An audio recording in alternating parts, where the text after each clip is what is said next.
Welcome back to the Dill Pod. I almost forgot the name of my damn podcast. The show where we celebrate the queens, creatives, culture shakers who are redefining the game. I'm your host, Dev Doe. Right, we got a vocalist in the building. And today's guest is nothing short of royalty. She's a walking firework. And it's not Katy Perry. Bold, beautiful, and ready to bite. You've seen her slay the runways of House of Fire and on HBO Max's legendary, now BET Plus, but we'll get into that. We'll see. That may not be interesting. We'll see. Whatever. No, but hey, I'm not done.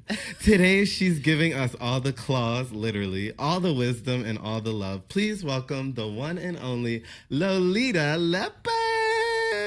And you do have your leopard on. I do. I always keep it on every time. It's really a brand. You're a branding girl. Yeah. Be branded down. Yeah, this is my life. Like, this is my life. No, seriously, like it's no gimmick. This is really. Are you like an eras girl? Like it's because you had the pink hair. Girl, I'm just jumping right in. You had the pink hair era. Now, I'm like, when did the hair color change? Yeah. And is that a conscious I'm an choice? eras girl, honestly. You are. I am. Are you a 90s baby? I am. That makes sense then. Yeah, everything is a story. You know what I'm saying? Like when I had the green hair, that was like I was manifesting money. Like that's my get money era, right? My pink era, that was when I was like embracing femininity, like stepping into my feminine side. And you really were. And then, because I did not like pink. I hated pink. Like really? I hated When pink. I met you, pink was your thing. Oh my God. Hated it. And now I'm in my like bombshell red era. So it's like, sultry. I'm like a woman. Oh, she's all grown up. I'm grown up. Yeah. I'm obsessed with that. But now that we got a little glimpse of what you're at right now, I think, let's take it back. Okay. Where are you from? What was your upbringing like? Okay. How did you get into this world? Yes, so I'm born from DC, okay. Raised in PG. You know, but strictly from the DMV, okay? You gotta clock that. Yeah. I mean, like, girl, what are you talking about? What was your life like? How many siblings do you have? Ooh, I have so many. On my DMV. dad's side, you know, my dad was like he was Papa outside. was a Rolling Stone. He was rolling. He was a Rolling Stone. Probably about 6 brothers and sisters. Okay. Yeah, from the DMV. Yeah, I was. I don't know. Like, I'm gagging right now. Why? Did you like it? I did. I did, but I didn't. Because I kind of feel like when I first, like, it's like when you know who you are, like when you know who you are. You were that girl that's like, I'm a star, y'all don't know. I always knew, but nobody knew. And I was always the weird one. So it's kind of like crazy, right? Yeah. I never fit in. And within your family or just like your environment? Just like my environment, like my surroundings, like in school and stuff. Like I just never fit in. I was always like the weird one.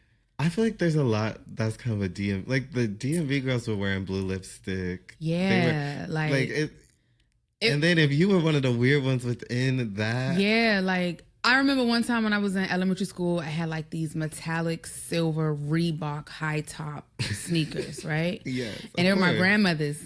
And I had that on with like this purple shirt and it had like silver rhinestones on it. And it was like a full purple outfit with the silver rhinestones. And I wore the shoes to pop the rhinestones out. And some girl came up to me and said, "Where's the fashion police? We need a fashion police. Like your outfit is terrible, da da da." But so, you know, like little and what things was she like wearing? You know how the girls used to get back in the day. It's very like regular. Very regular. Very cookie cutter. Very just. And you were given VMAs. Just drama. Carpet. Yeah, they weren't ready. They weren't ready for me. So because that back then everything was so neutral and I was always the light in the room and colorful and bright, it just didn't marry the two. So I guess like as I've gotten older, like I used to mute myself down. And when I moved to New York, even before I moved to New York, it was always like, I still feel like I was like battling with trying to be seen and validated because I was always different, but I was still like popular.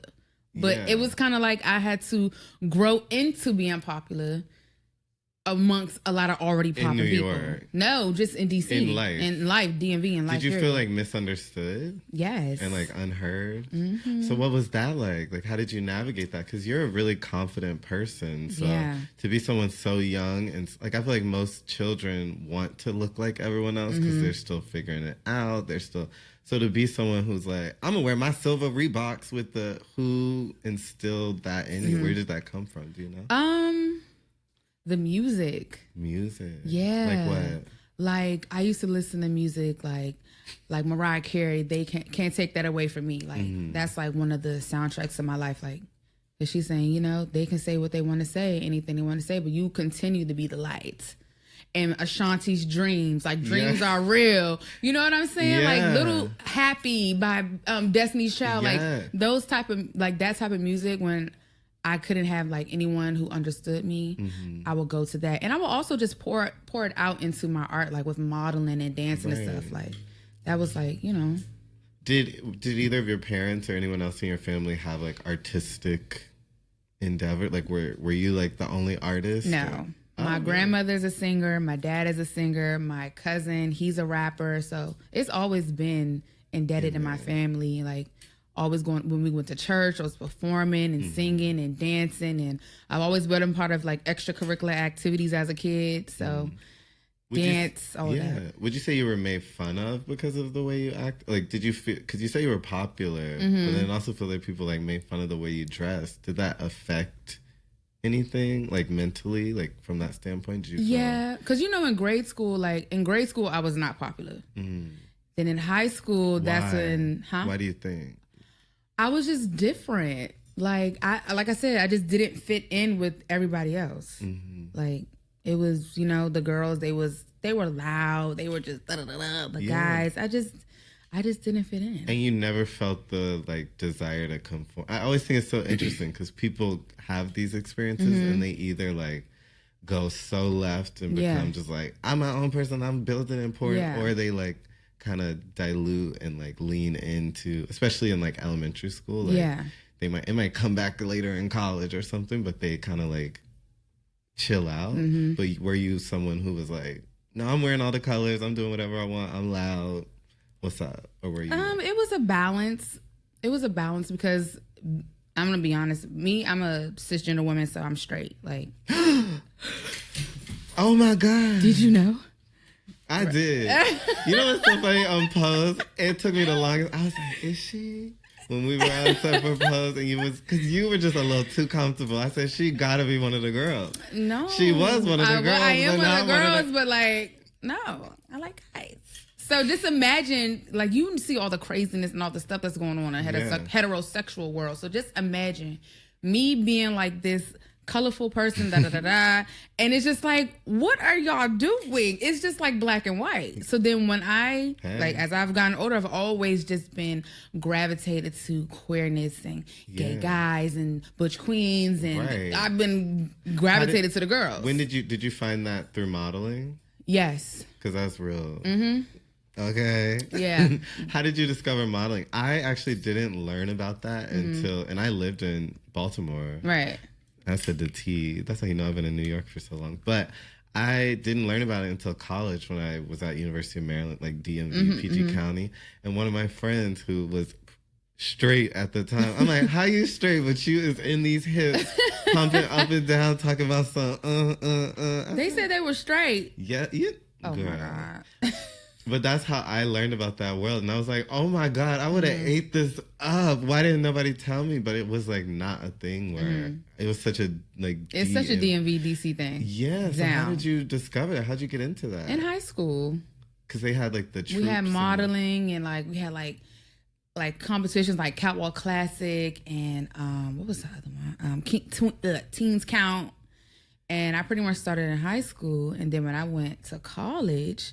That's when it took off. It's like a thing. Yeah, like it was like at Bowie State. Shout out to Bowie. Okay, Bowie.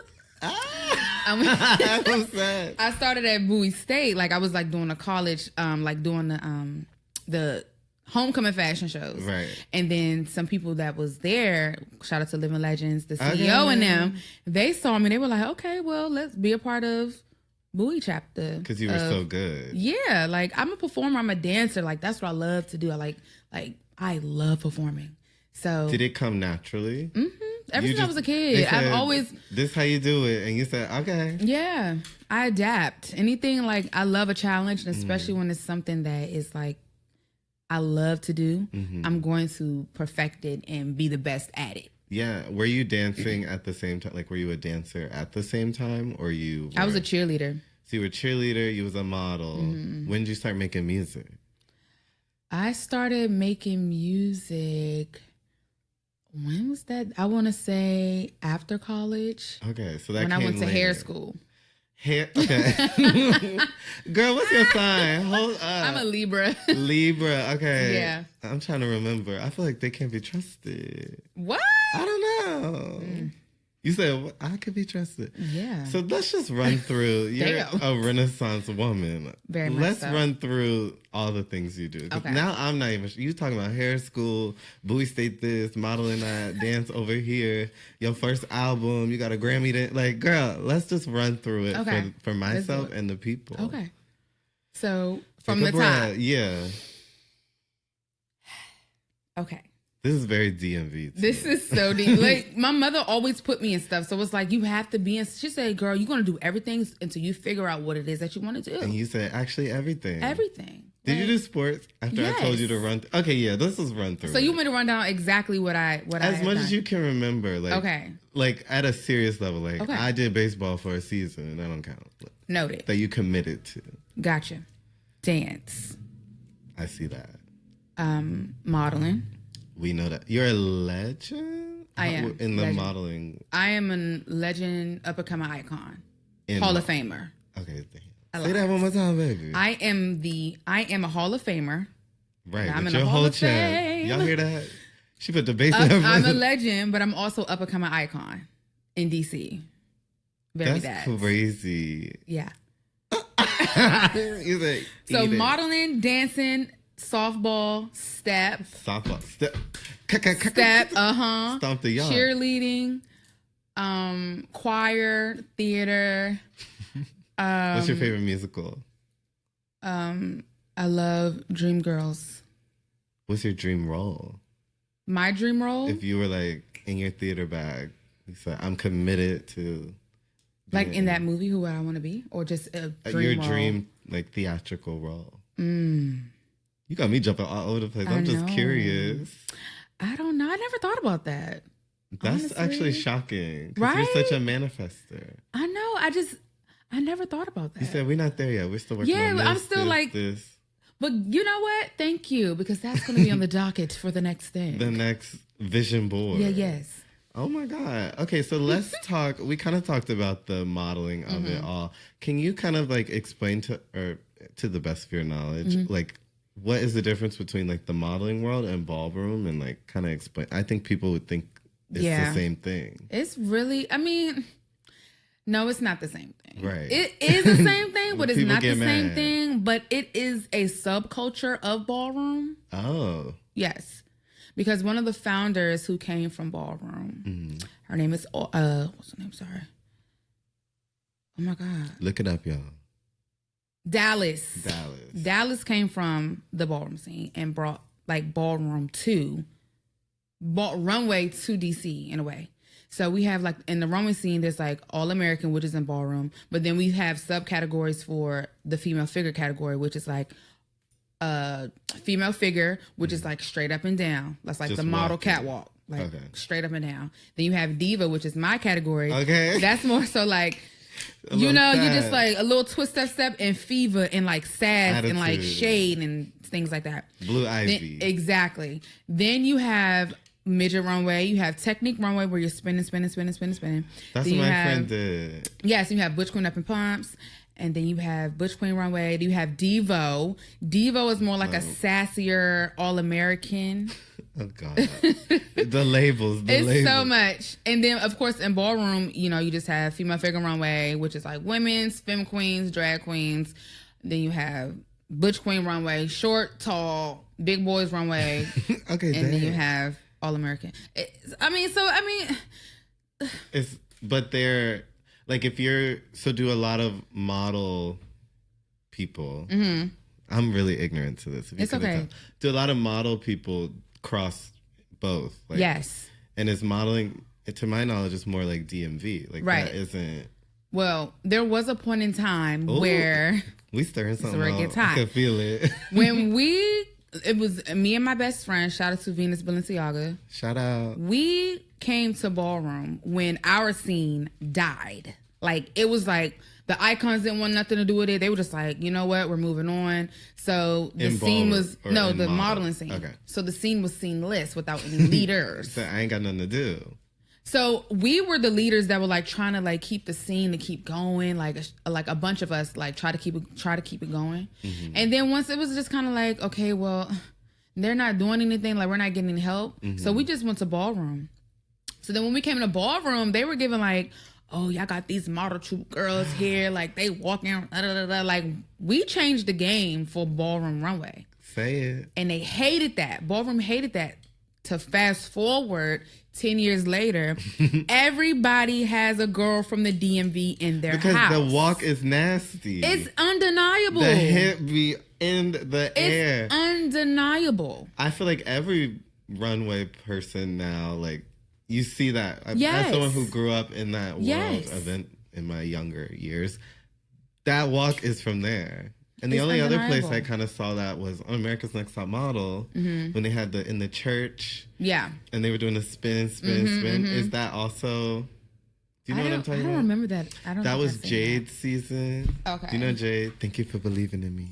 You weren't America's Next Top Model. I wasn't American Next Top Model. I can see it because you would have girl. definitely known that, which is shocking. You're supposed to be a model, diva, done. But at the time, I didn't think I could do that because, you know, here I'm in this 5'8" girl. I'm not, you know, models are thin, super thin. I'm twisting and turning and things like that. Like, I just never saw that for me. So you never even aspired to like be a traditional model? I did, but I just felt like it wasn't possible because I was not 6'1" or I wasn't 6'2", and I wasn't like, you know. Mm-hmm. You, Lolita. Yes. You move like someone born to perform. It's kind of becoming very clear you were born to perform. Mm-hmm. It's like in your blood, both like, what did Keke Palmer say? Epigenetically. I don't actually know what it means. It just means like through your lineage, genetics. Okay. What were some of your early moments when you realized like performance was your calling? When my mom bought me the Michael Jackson movie Moonwalk. She bought me the tape, and I would play that movie over and over and over and over and over and over again. And my mom just knew, like, I don't know, it was like something about seeing like his tapes where people like screaming and just like I love that. And not only that, she even bought this. You remember Barney back in the day? Yeah, I was a Barney girl. I had a Barney tape, and I used to have a rocking chair. You remember that? Me and my Teddy getting all ready. I blacked out most of my childhood. It wasn't real bright and colorful. So she knew. Yo, I'm weak. I blacked out most of my childhood. I just really, like, recent years realized that. Like, people be like, you remember that? I'm like, no. Dang. Yeah, like, if I was in your chair and we started talking about, like, growing up, I'd be like, I don't remember much. I was real numb, That's why I'm like, wow, you were so bright and colorful. And happy. I remember everything. Must be nice. But she knew. She knew once I, like, started. She saw me, like, mimicking, like, the Barney episode. Oh, and I would have my at a young age, like I would have my rocking chair with the teddy bear, and I would just be like dancing. And she said, "All right, I gotta put her in dance." Mm-hmm. And then from then on, she knew. Also got piano too. I can play the piano. I know so much. like still to this day. Maybe not well. Oh, you said because I actually have a baby grand right over here. What? Oh, God. No, I just do a little. And I didn't really. That really wasn't my ministry for real, but yeah, I just knew. Speaking of ministry, was your family super religious? Yes, maybe not like super religious, but we're more so like religious, spiritual, but religious. Like my grandmother's Catholic, my mom is more spiritual. I'm more like in between, like right. You know, I had both. Real fluid. Very. Were they like, did they have any concerns around ballroom or modeling? I'm interested in how like a cis woman's experience in like queerness affects like, did your family care? Was they like, girl, you gay? Like, was it a thing? No, I mean, they've always supported. Always at the shows. Oh wow. They see their child performing and they know the goal, and that's all that matters. They be with it. That's beautiful. So you would say you've like had a really supportive upbringing. Absolutely. And that's probably fostered why you're still so free and carefree and like. But honestly, don't get me wrong, my mom was hard on me too. Like she was a no mom. Well, she's black, right? Right, but you know, you got some parents that don't say no. Like my mom was always a no. Can I sleep? No. Very. Can I go to the mall with my friends? No. So did you have to rebel, or were you like, okay? I was just like, okay, well, what can I do to make it a yes? Like, Mom, can I get some shoes? No, I don't got it. So you know what I did? That's why I worked so hard because. And I love getting money because at a time when my mom couldn't do it, I was just like, well, if she can't do it, I got to do it myself. And did. So that's why I'm also a workaholic. So that's why I like to work because I have things to do. I relate to that too because I'm like the type where I've just been really independent. And so to me, like, I'd rather work than like hang out with friends. Sometimes. Like I have to like check myself. Like you've been just like using your vacation to work on this project and do that. But I think I don't like to be idle. I need to work on that. We can work on it together, fam. But not right now. Because honestly, it's kind of fab when you're starting a podcast and you got to edit. And Facts. But this isn't about me. It's about you. But that goes into like the clubs. You love the music, right? You love partying. We turned it into a job. And then I don't love it anymore. But you're getting paid from it. And you love money. I do. How does nightlife work for you? How do you navigate that? Fabulous. The gays love you. Love it. You walk in, you dance, da da da. Do you ever face like misogyny or anything in those spaces? No. Really? I do feel like your like aura is intimidating. Is not the word, but it's like I don't think people will really try you in a lot of ways. Do you get tried? Yeah. Why? Do you think? Because of my aura. Because I feel like I'm such a liked person that some people when they don't know who they really are, they're like insecure with who they are. They don't like someone that they see themselves in, like, you know what I'm saying? Like I had to work on myself to be like this. Like, and I'm just, you know, Southern girl, you know, we're just likable. I totally relate to that too. Because I feel like, especially once I became I feel like every episode I bring up sobriety now. But once I became sober, California sober. So if you got a joint, swing it over here. But once I became California sober, I feel like, especially in nightlife, the dynamics have shifted and changed, and it's just become something new to navigate. Yeah.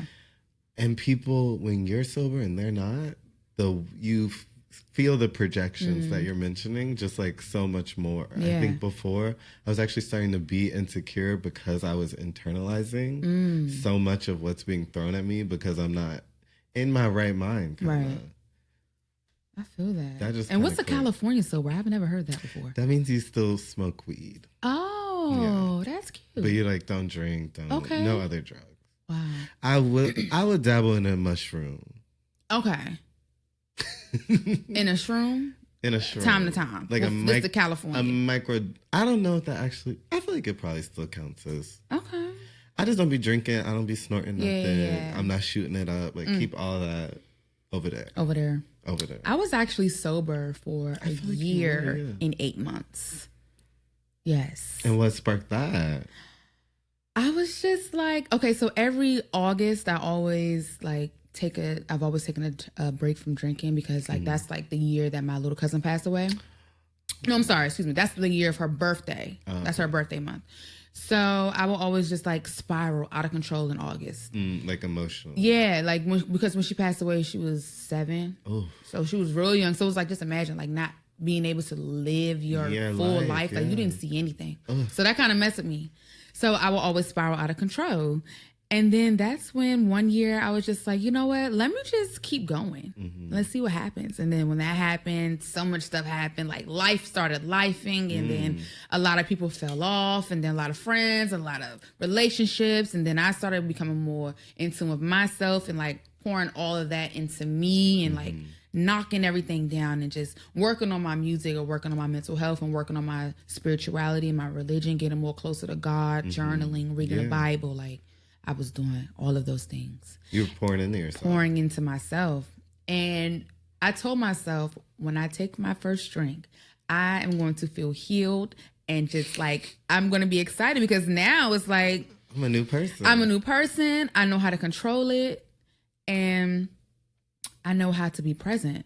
So now I have a little drink here and there. Because I feel, How did that first drink feel? Because I'm at like 250, 260 something days. I started off with 1 month and I was like, let's do a year. Like, because I was drinking every day. I've never been like a drunk, but with my work and stuff, I'm drinking. If I'm working every night and you're giving me free drinks, I started doing the math and being like, this is not good for my body. Like, this isn't. So I forgot the question, girl. I think you said, what did you say? I'm over here just talking about, it's okay. So it's fine. We in the club, we drink it. Someone's going to be like, wait, I really liked where that was going. I kind of want to switch gears, though, and talk about probably what most people know you for is, would you say most people know you for Legendary? Ballroom, period. Yeah, Legendary. Would you say, did Legendary like build that platform bigger? Yes. Because you have that viral moment. Yes. Oh my God. Tell me about that. Lolita is rocking the runway and someone, who is it? Doesn't matter. Michaela. Michaela. Michaela throws the cape over Lolita in her bee outfit. And she, get over here. Scorpion Michaela right back and pumps down that runway. It truly, I think it's probably the most played, like it's synonymous with Legendary at this point. It's actually really iconic. That is like the only clip from Legendary that goes viral. Consistently. That and like Keke Palmer. Year to year. How did that happen? Tell us about it. So, I'm just minding my business, okay? I always mind my business and the people bully me. Like I said, everything is a full circle moment, me always being bullied. Let's be real. Right. I mind my business, walking, spotlight. And then I get to the front, do my little thing, then I turn around and I just see this cape.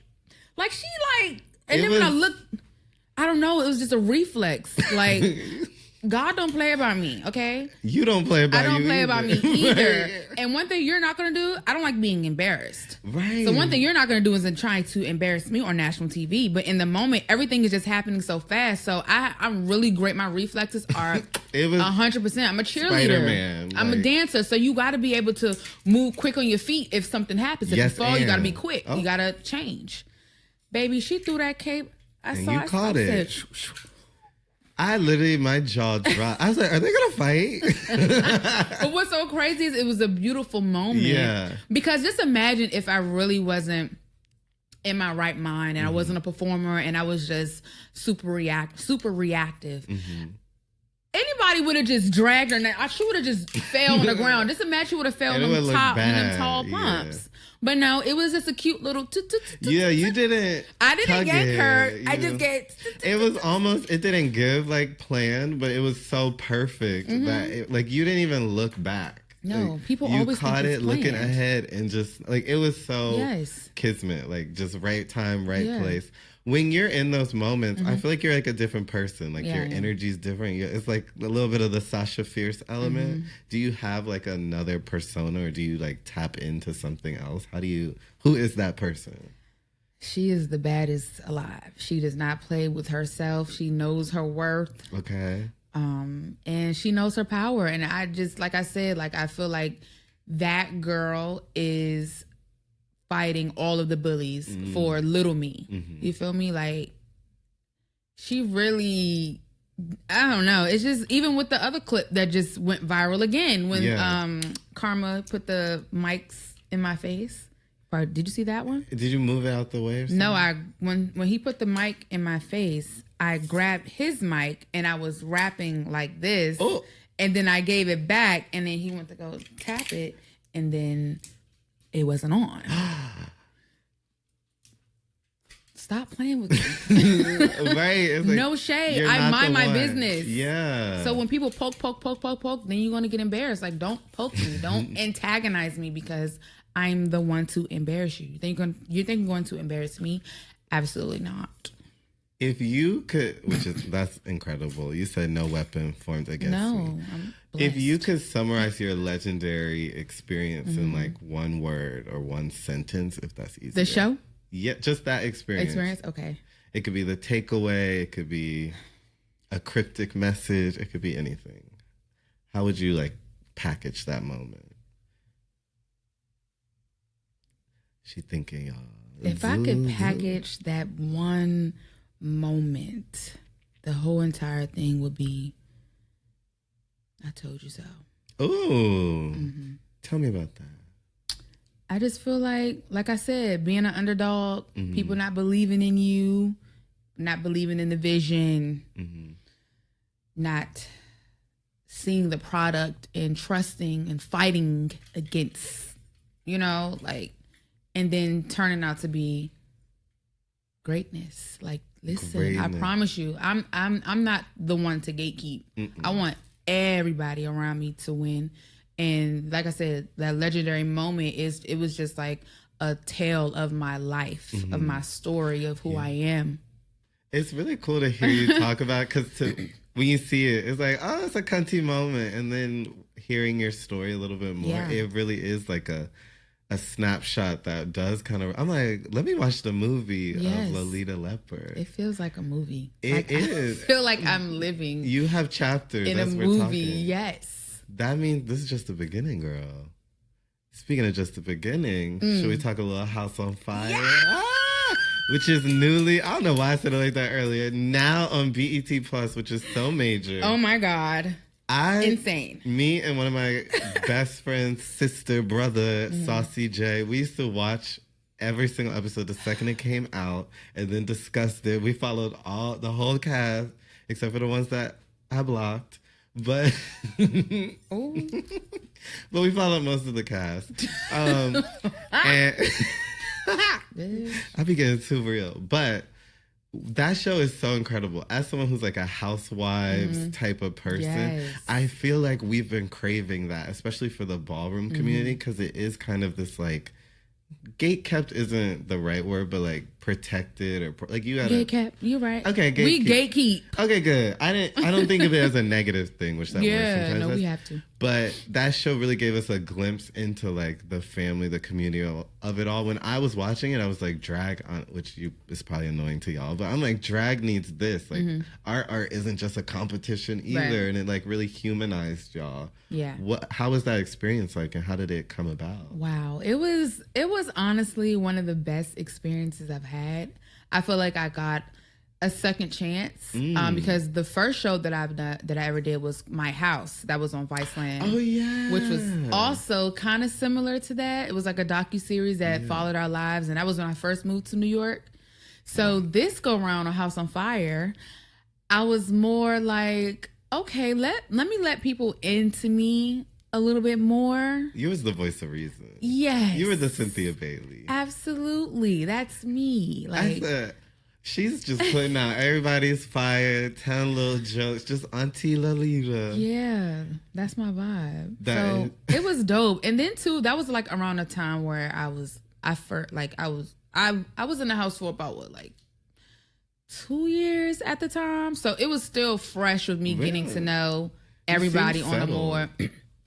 I was settled, but it's different now that we're like, I'm 4 years in. Like, these are my people. Like, these are my people. So, it was dope just being able to just share my story. And not only that, being a cisgender woman in ballroom, a lot of people come up to me, a lot of cisgender women always come up to me and say, they always just thank me for, just sharing who I am and showing that I could be, that people like me, women like me could be in a space like this. Yeah, I think it's so beautiful to see. Sorry. I thought it was so beautiful to see, you interact with Chanel Yes, and oh my Brooklyn God. and Tati and just like it's like the girls. Like Yes. it doesn't. It really. We never get to see like all types of women can actually hang out and have more similarities than differences. Like you would watch it and not, or I would watch it and not even register. She's trans. And she's cis. It was like the girls is kiki. We're just those are my sisters. So it's kind of like it to the eye. It's like, oh my God, like, but to us, it's just regular, like girl. Did you ever think about that? Because to me, that's like pretty groundbreaking. Like we've never really seen that on television. If you think about it, that type of representation. I thought about it, but no, I don't like to. I just like things just to be. You know what I mean? Because when you start thinking about things and you start getting technical, then you start just. Like I don't like to complicate things that don't need to be complicated. It is what it is. Yeah. You know what I'm saying? Like we hang out, we chill. That's it. It was like a perfect kind of mixture for a show.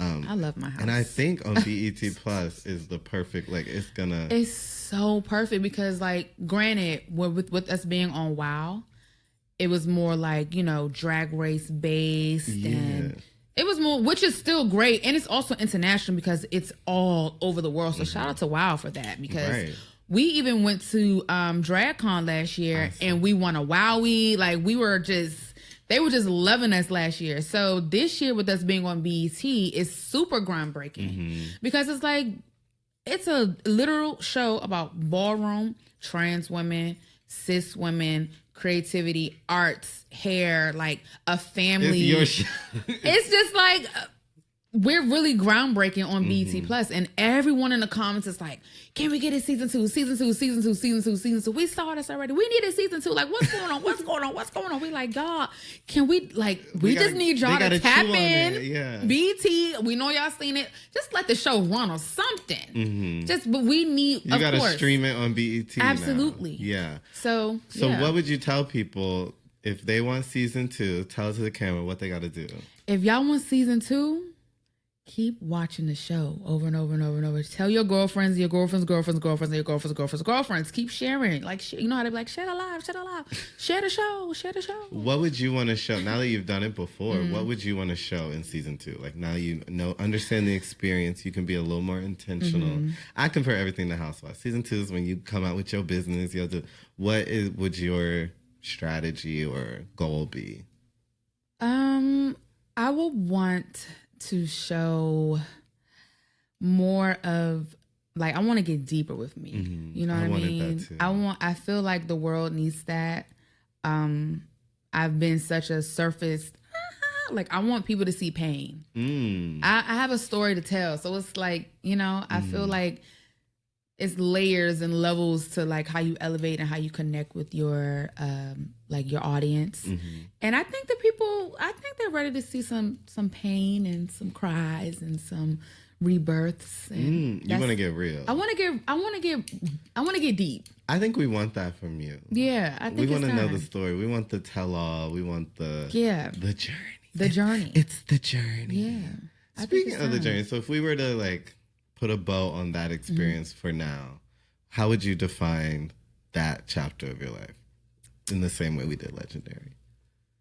Well, gag, right after that's how right after we did Legendary, we went straight into filming for House on Fire. Like you said Hollywood. Yeah, it really gave Legendary over in March, filming House on Fire in June. That's so cunty. So it was like, okay, we're doing it. So in that era, I would say like I said, that was me stepping into my feminine side. Like that was more me my soft side, and just like I would wrap that in a bow and be like, you know what, a pink bow, a leopard print pink bow. And I would say, girly girl, this is your world. Soft, subtle, mother, just real like princess, maybe. Okay. Even so. Where is the tiara? Princess. Up and coming princess. Because now she adding a lot of words to this sentence, y'all. Because now I am the princess, the overall princess. Oh. So you know what I'm saying? It was like you we got said, there. Journey. I'm there. It's the journey. I be having my own sound bites. It's the journey. Well, now that we've gone through the journey, what is next for Lolita? Where do you see yourself going? Do you have like one area you want to focus in on? I know we didn't really talk too much about your music, but is that something that we can expect more from? That is at the top of the list. Speaking of tops. Oh. No, I'm just kidding. I love a girl who understands. Absolutely. My music is at the tippy top of the list. Like I said, I'm in my journey. I'm in my bag for real. Like, and I'm ready for the world to step into my world and actually hear what I have to say. Like this era that I'm in, I'm speaking a lot more. Yes. Like you all are hearing me and actually connecting more with me. So through my music, everyone will be able to connect with like the story and where it came from. And it's my EP dropping soon. You heard it first. You heard it first. I had a feeling. You heard it first. Yes, the EP is actually dropping in July. This will probably be dropping in July. So right on time. So it'll be dropping in July. We can make a little clip. Yes, gag. It will be done by then if that's the case. Oh, and then we can just promote it. Yeah. Or it could just show it. Just like, hey, dropping soon. Here's the link. Hey y'all, it's dropping soon. Hey, my name's Lolita Leopard, and you're watching the Dill Pod. To hear more of my music, click here. You know, something like that. We could do something like that. So yeah, it's dropping in July. I have so much around it that I'm preparing, and it's like it's a whole vibe. It's my vibe, you know, and it's just everything that I've just been through.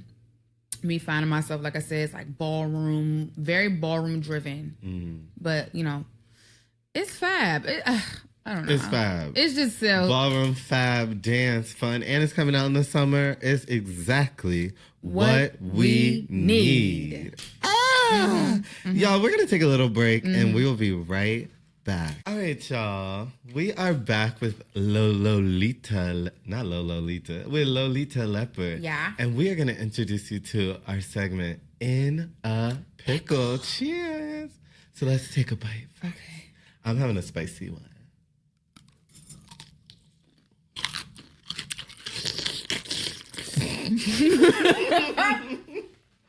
I see you trying to go. You're real close to that mic.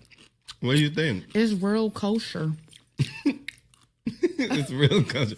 Are you a pickle girl? Boots for boots and for blood. What kind of pickles do you like?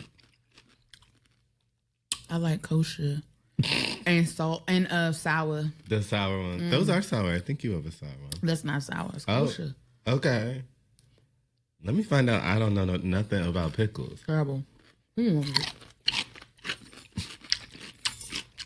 Oh, when you do it, you have to have your mouth open. Yeah, to make the noise. Oh my God. You never watched the videos? I mean, yeah, but like, come on. Exactly. That's crazy. You need to be like a horse. Like, I tore that pickle up. Look here, y'all. I'm starving. I'm gonna try the spicy one. It does have the kick is more at the end. So Lolita, what has you in a pickle? We are in our What's in a Pickle section. We're gonna talk about something that we're annoyed by, something that we don't get. You know the phrase. Well, I'm in a pickle. Ooh, juicy. So what has you in a pickle, Lolita? Ooh. This is spicy. This has me in a pickle. Really? I think I eat spicy, so it's just real easy for me. I just never had a spicy pickle before. You never had a hot pickle? You don't know the video Hot I had Pickle? a hot sausage. Oh, this is not that kind of show. Okay, what has me in a pickle? Really has me in a pickle, and it just grinds my pickle gears. When people are walking on the sidewalk or coming up the steps on the train, and you all are walking towards me or anybody, when you're supposed to walk, you're supposed to walk like on the left hand. Like if you're on the... So you're on the right side. I'm on the right. You're always supposed to walk on the right side. Right. Why are you on the left side? And why are y'all taking up the sidewalk? That has me in a pickle. So they're going in the wrong direction. Yes. On the wrong side. Yes. Are they New Yorkers? Yes. Oh. And how does that make you feel? I don't know how to solve that. It upsets me and my homegirls. If I'm gonna be honest, that's the people I shoulder check, and I kind of be like, "Ooh, I hope they do something." That's what I would shoulder check you down and just keep walking and keep walking and don't care. Don't look back. Nope. That's how to handle it, honestly. Like today, this girl, you know how the trains, right? Yeah. When you're going down and there's a side that you go up. You see everybody going up on the left-hand side, which is your right-hand side, and your behind decides to get over in my lane. So all you see, I got this big old suitcase. Her lane. She driving now. Yes. You see I have this big old suitcase. Why are you coming up my way? Yeah, that really makes me mad too. That because puts me in a pickle. Like, why? When I be on the way to the gig and that's happening, I got 10 bags and all this. I got a wig on. I'm sweating. And then y'all see me. That's what I get annoyed. You see me and you see it's inconvenient for me. I got all this shit. You're just a skinny white bitch. You know? Move, bitch. Yeah, I totally, actually, you got me hot. I think the pickle helped, but I'm sweating. That's valid. We don't really have a solution to that. So if anyone, other than assault. No, there is a solution. Stay on your side. Stay on your side, bitch. That's it. Why are you making it hard for people? Why are you making it hard for us? It's hard enough. Like it's just subway protocol. That's how you solve that. That is truly how you solve it. Just be a good person. Well, I'm about to burp. This is why we do the pickles at the end, because they be like, you get real human. And that's what we're here for. I'm here to humanize the figures we see online, in the club. They don't want to talk to you. I'm sorry. It's like they trying to turn up and drink and be in their section. But here is your chance to get to know these divas. Do you have anything else you want to say? Yes, I do, actually. Oh, dang. Everyone. Very DC. November 8th, my house, the house of Nyaki Mugler. We're having a house ball. Oh. At the Brooklyn Paramount. Okay. On November 8th. Budget. It's going to be a big thing. So and y'all don't play. You know that. Some of the other things be low budget with other people. But baby, Mugler, that we do not play around. Bourgeois. Bourgeois. It's bougie, but you'll never know. High cheekbones and clear skin. And porcelain. It's literally, that is how I would define y'all in 3 words. So yes, we have a ball November 8th. November 8th. Pull up, Brooklyn Paramount. And y'all keep watching House on Fire. Stream my new music. They Want to Be. I got amazing stuff out right now. Stay tuned for the EP. I'm outside. We outside and it's hot as hell. Lolita, thank you so much for sharing your flame and your story with us. You are truly such an inspiration to me. Getting to meet you, and we had our little inside joke. We didn't even talk about that's my man. That's my man. That's my man. How did we not? Because we got real deep, I had all these lighthearted things, and I just said, wait, there's so much I don't know about her. So some of the Dev Doe Lolita Leopard lore is still out there, and maybe there's a part 2 one day. Maybe when shout out to Pose, because we would have never met. We wasn't on set of we Pose. barely talked about Pose. It was brushed upon. Y'all, we was on Pose, but the podcast is over, and we love you, and we'll talk about it next time. I'll see you when I see you.